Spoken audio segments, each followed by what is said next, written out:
Les célébrités vivent sous les projecteurs, mais elles affrontent les dangers comme tout le monde. Dans cette vidéo, nous allons partager 5 histoires vraies de célébrités ayant trouvé la mort dans des accidents étranges. Des événements inattendus qui montrent à quel point la vie peut être soudaine et choquante, peu importe qui nous sommes.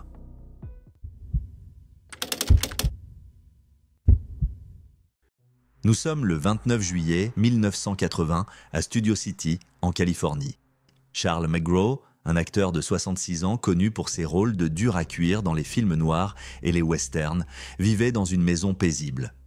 Avec une carrière s'étendant sur plus de 30 ans, l'apparence robuste et la voix distinctive de McGraw faisaient de lui une figure mémorable à Hollywood. Malgré son image à l'écran, ses dernières années furent marquées par des problèmes de santé, notamment une dégénérescence de la hanche qui le ralentissait considérablement. Ces difficultés le conduisirent à dépendre des soins de son amie Mildred Black, avec qui il vivait. Ce jour-là, McGraw entra dans sa salle de bain pour prendre une douche. En sortant, il glissa sur le sol mouillé et perdit l'équilibre. Tragiquement, il tomba à travers la porte vitrée de la douche et un éclat de verre brisé provoqua une grave blessure à son bras. L'accident entraîna une hémorragie importante. Dans son état affaibli, McGraw ne put se remettre de cette blessure. Mildred, alertée par le bruit de la chute, se précipita dans la salle de bain et trouva McGraw grièvement blessé. Elle appela immédiatement les secours, mais les ambulanciers arrivèrent trop tard. McGraw succomba à la gravité de ses blessures. La nouvelle de sa mort choqua le monde du spectacle. McGraw, connu pour ses rôles résilients et imposants dans des films comme Les Tueurs en 1946, T-Men en 1947 et Roadblock en 1951, était devenu un symbole de force à l'écran. Il était difficile pour ses fans et ses collègues de concilier son image de dur à cuire avec l'accident tragique qui mit fin à sa vie. Cette perte souligna combien même les individus les plus robustes peuvent être vulnérables face à des circonstances imprévues. Après la mort de McGraw, la Californie introduisit de nouvelles réglementations en matière de sécurité pour les portes de douche, exigeant qu'elles soient fabriquées en verre de sécurité. Cette mesure visait à prévenir des accidents similaires, marquant un changement durable né de cette tragédie. Bien que cette loi ne puisse ramener McGraw, elle devint un rappel de l'importance des précautions dans la vie quotidienne. Les contributions de McGraw à Hollywood laissèrent une empreinte significative. Il était une figure de proue du film noir, incarnant des personnages souvent confrontés à des dilemmes moraux complexes. Sa voix profonde et ses performances intenses apportaient une dimension unique à ses rôles. Au-delà des films noirs, McGraw montra sa polyvalence dans des films comme Spartacus en 1960, Les Oiseaux en 1963 et À bout de course en 1967. À la télévision, il apparut dans Adventures of the Falcon et incarna même Rick Blaine dans une adaptation de Casablanca en 1955. Ses performances consolidèrent sa réputation d'acteur talentueux et polyvalent. Né à Des Moines, dans l'Iowa, en 1914, McGraw grandit à Akron, dans l'Ohio. Jeune homme, il exerça divers métiers avant de poursuivre sa passion pour le théâtre. Après avoir perfectionné son art sur scène à New York, il fit la transition vers le cinéma, connaissant le succès à Hollywood après la Seconde Guerre mondiale. Son allure robuste et sa présence imposante faisaient de lui un choix naturel pour les personnages complexes et granuleux qui définissaient le genre noir. Malgré son succès professionnel, McGraw affronta des défis personnels. Il épousa Freda Choykit en 1938, mais leur mariage prit fin en 1968, en partie à cause de ses problèmes avec l'alcool. Dans ces dernières années, sa santé déclina et il se reposa sur Mildred Black pour obtenir du soutien. Ces luttes personnelles révélèrent une facette différente de McGraw, contrastant fortement avec les personnages invincibles qu'il incarnait à l'écran. La mort de McGraw reste un rappel triste de l'imprévisibilité de la vie. Un simple accident domestique mit fin brutalement à une carrière et une vie qui avaient marqué tant de personnes. Cela souleva également des questions sur les circonstances de son décès, des matériaux plus sûrs ou une aide plus rapide aurait-il pu faire une différence. Bien que ces questions restent sans réponse, son héritage perdure à travers son travail et les leçons que son histoire transmet. Les films de Charles McGraw continuent de résonner auprès du public, rappelant son talent et l'empreinte qu'il a laissée à Hollywood. Sa mort prématurée souligne l'importance de la sécurité et de la vigilance dans les moments du quotidien. Bien qu'il soit parti, l'influence de McGraw demeure à la fois dans l'art qu'il a contribué à façonner et dans les vies qu'il a touchées.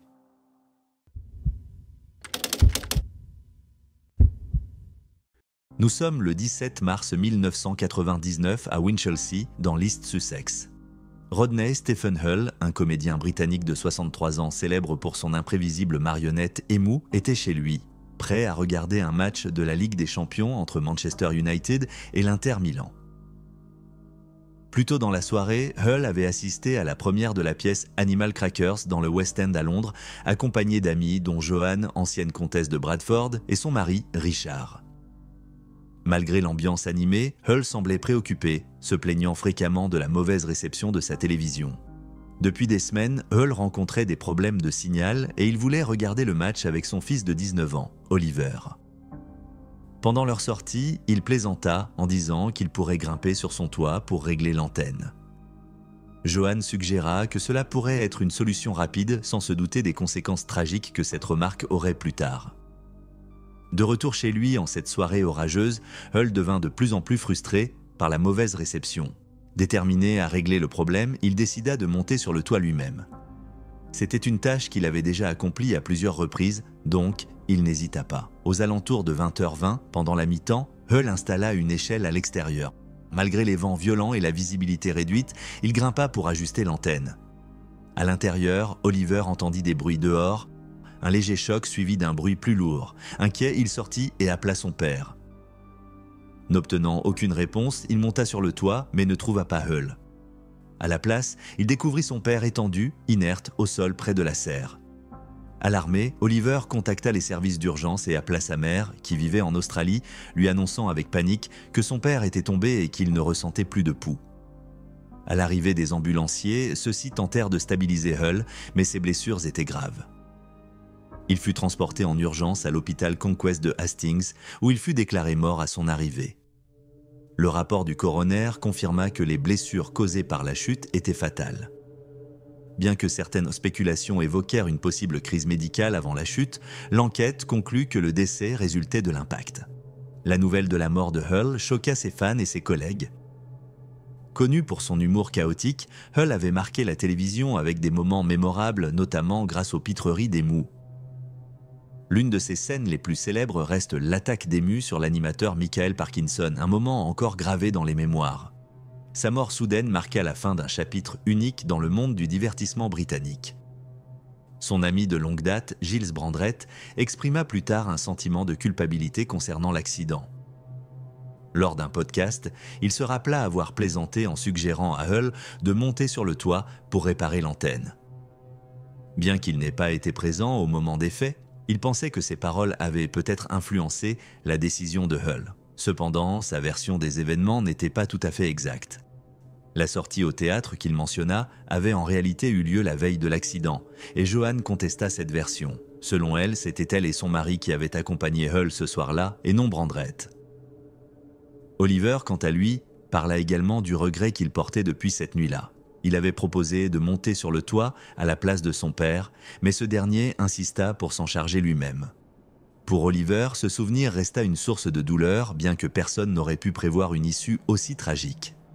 Les funérailles de Rod Hull furent une cérémonie modeste empreinte de son humour caractéristique. À un moment donné, alors que le cercueil était amené, un bruit rappelant le bec d'Emu résonna dans la pièce. Un adieu approprié pour le comédien qui avait apporté tant de joie et de rire. L'histoire de Hull est un avertissement sur les risques des tâches quotidiennes et l'imprévisibilité de la vie. Ce soir-là, dans la tempête, Hull fit ce qu'il avait toujours fait, prendre les choses en main. Malheureusement, la combinaison de la météo et des circonstances s'avéra fatale. Des décennies plus tard, l'héritage de Hull perdure à travers les rires qu'il a partagés avec son public et le lien inoubliable entre lui et sa marionnette chaotique, Emu. Bien que sa disparition ait été une perte déchirante, elle rappelle aussi l'importance de la prudence et la fragilité de la vie.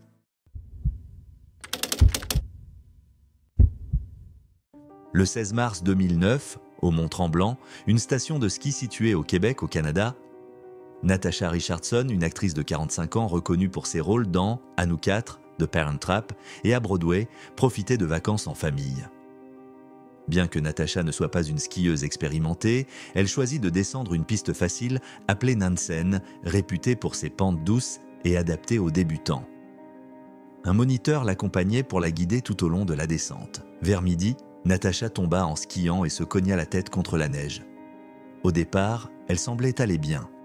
Inquiet de l'incident, son moniteur contacta la patrouille de ski, qui intervint rapidement en préparant une ambulance par précaution.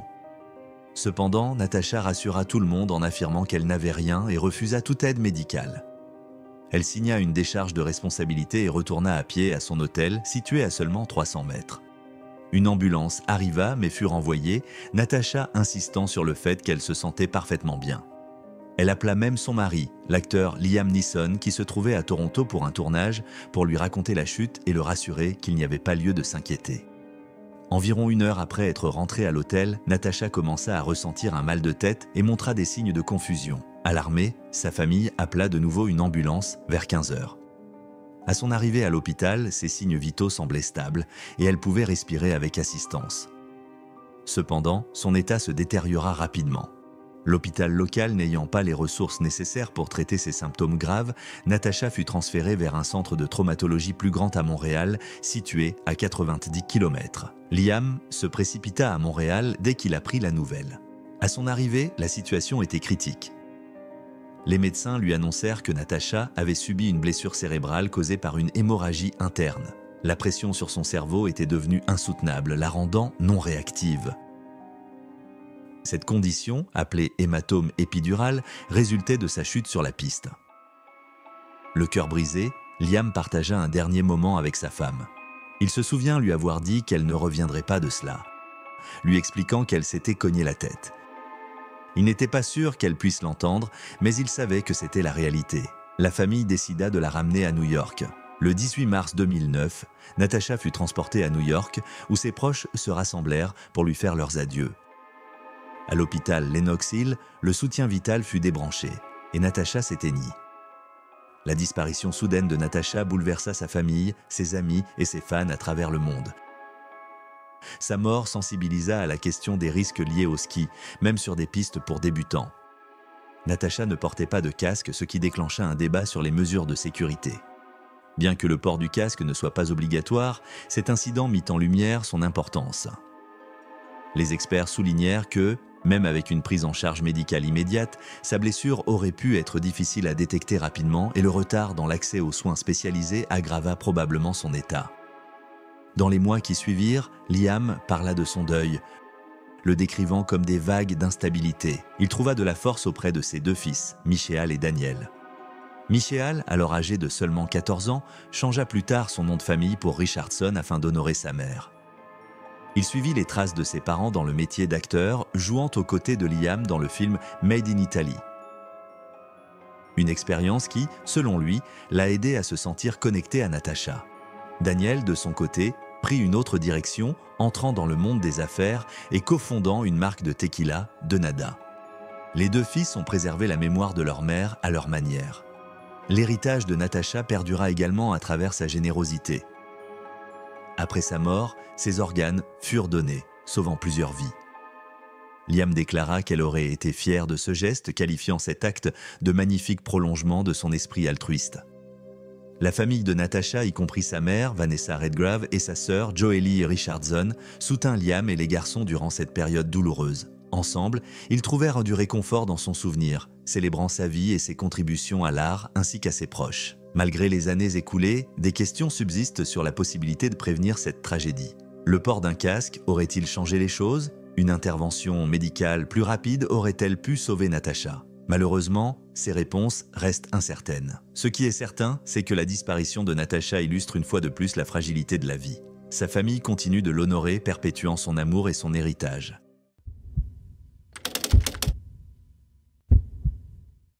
Le 12 novembre 1981, à Santa Monica, en Californie, William Holden, acteur de 63 ans et figure emblématique d'Hollywood, vivait dans un appartement en bord de mer. Connu pour son charme viril et ses rôles mémorables, Holden trouva une fin discrète et tragique, passée inaperçue pendant plusieurs jours. Sa mort ne fut pas spectaculaire, mais le résultat d'une série d'événements malheureux reflétant ses luttes personnelles. Né le 17 avril 1918 à O'Fallon, dans l'Illinois, William Franklin Biddle Jr., plus tard connu sous le nom de William Holden, devint l'une des étoiles les plus brillantes d'Hollywood. Sa carrière débuta en 1939 avec le film Golden Boy, où son allure athlétique et son charisme attirèrent l'attention. Cependant, il peinait à se démarquer dans des rôles souvent centrés sur son physique plutôt que sur son talent.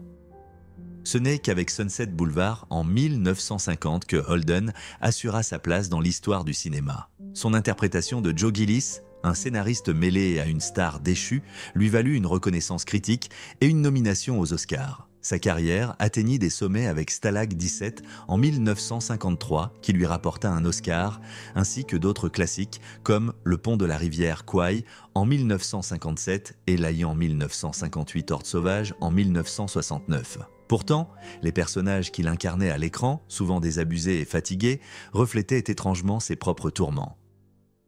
Dans sa vie privée, Holden faisait face à de nombreux défis. En coulisses, il luttait contre une dépendance à l'alcool, une bataille qui l'accompagna toute sa vie. Sa relation avec l'actrice Stephanie Powers témoignait de ses efforts pour trouver une certaine stabilité. Mais il retombait fréquemment dans ses vieilles habitudes. Avec le temps, Holden devint de plus en plus reclus, s'éloignant des projecteurs et des personnes qui lui étaient de proches. À l'automne 1981, la vie de Holden était marquée par une grande solitude. Bien qu'il fût toujours respecté pour son travail, il apparaissait rarement en public. Ses amis et collègues connaissaient ses difficultés, mais Holden préférait les affronter seul. Une tendance qui allait avoir des conséquences fatales. Dans les jours précédant sa mort, Holden avait beaucoup bu. Le 12 novembre, après avoir consommé plusieurs verres d'alcool, il était dans son appartement lorsqu'il trébucha sur un tapis et tomba. Sa chute lui fit heurter violemment la tête contre le bord tranchant d'une table de chevet, provoquant une profonde blessure. Malgré la gravité de l'incident, Holden ne chercha pas d'aide médicale. Il tenta d'arrêter l'hémorragie avec des mouchoirs, mais ses efforts furent vains. Probablement en raison de son jugement altéré par l'alcool, il sous-estima la gravité de sa blessure. Holden perdit finalement connaissance à cause de la perte de sang. Seul dans son appartement, il succomba à ses blessures. Son corps ne fut découvert que près d'une semaine plus tard, lorsque le gestionnaire de l'immeuble vint s'inquiéter et le trouva sans vie. La scène ne montrait aucun signe de violence. Une autopsie confirma que sa mort résultait d'une blessure mortelle aggravée par la consommation d'alcool. L'annonce de sa disparition choqua Hollywood. Si sa mort était inattendue, elle ne surprit pas totalement ceux qui le connaissaient. Holden avait passé des années à lutter contre ses démons et son isolement l'avait éloigné de ceux qui auraient pu l'aider. Au moment de sa mort, son taux d'alcoolémie était de 0,22, bien au-dessus de la limite légale, ce qui avait affecté sa capacité à réagir rapidement ou à demander de l'aide. Malgré ces circonstances tragiques, les contributions de Holden au cinéma restent célébrées. Avec plus de 70 films à son actif, il laissa derrière lui un héritage d'interprétations emblématiques. Ses derniers instants, cependant, étaient en contraste frappant avec la gloire et l'admiration qu'il avait connue au cours de sa carrière. Conformément à ses souhaits, les cendres de Holden furent dispersées dans l'océan Pacifique.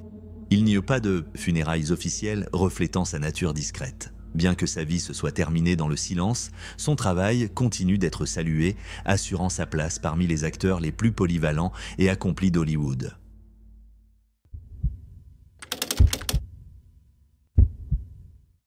Le 31 décembre 1997, à Aspen, dans le Colorado, Michael Lemoyne Kennedy, fils de 39 ans du regretté sénateur Robert F. Kennedy, passait le réveillon du Nouvel An avec sa famille. Fidèles à leur tradition annuelle, les Kennedy profitaient de vacances au ski à Aspen, une routine qui durait depuis des décennies. Cependant, cette journée festive se termina par une tragédie, ajoutant un nouveau chapitre à l'histoire déjà marquée par les drames de cette famille. Michael Kennedy, le 6e des 11 enfants, était habitué à l'attention publique et aux épreuves personnelles. À seulement 10 ans, il avait perdu son père dans une violente tragédie. Au fil des années, le nom Kennedy est devenu synonyme d'héritage de services publics, mais aussi d'une série de pertes déchirantes. Malgré ces défis, Michael avait tracé son propre chemin en tant qu'avocat, homme d'affaires et militant, s'investissant dans des causes comme la sécurité des armes à feu ou l'aide aux familles modestes via Citizens Energy Corporation qui fournissait du fioul à bas coût. Cependant, 1997 avait été une année tumultueuse pour Michael.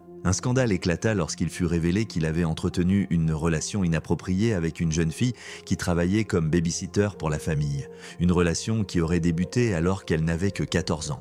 Ces révélations entraînèrent sa séparation avec son épouse Victoria et provoquèrent des tensions au sein de la famille Kennedy. Son frère, Joseph P. Kennedy II, renonça même à sa campagne pour devenir gouverneur à cause de cette affaire. Malgré tout, Michael continua de s'investir dans des œuvres de service public, même si sa vie privée restait sous les projecteurs. Le soir du Nouvel An, Michael rejoignit sa famille pour une sortie au ski sur Aspen Mountain. Les Kennedy, connus pour leur esprit aventurier, avaient une tradition consistant à jouer à une sorte de football à ski, un mélange de descente et de lancer de ballon.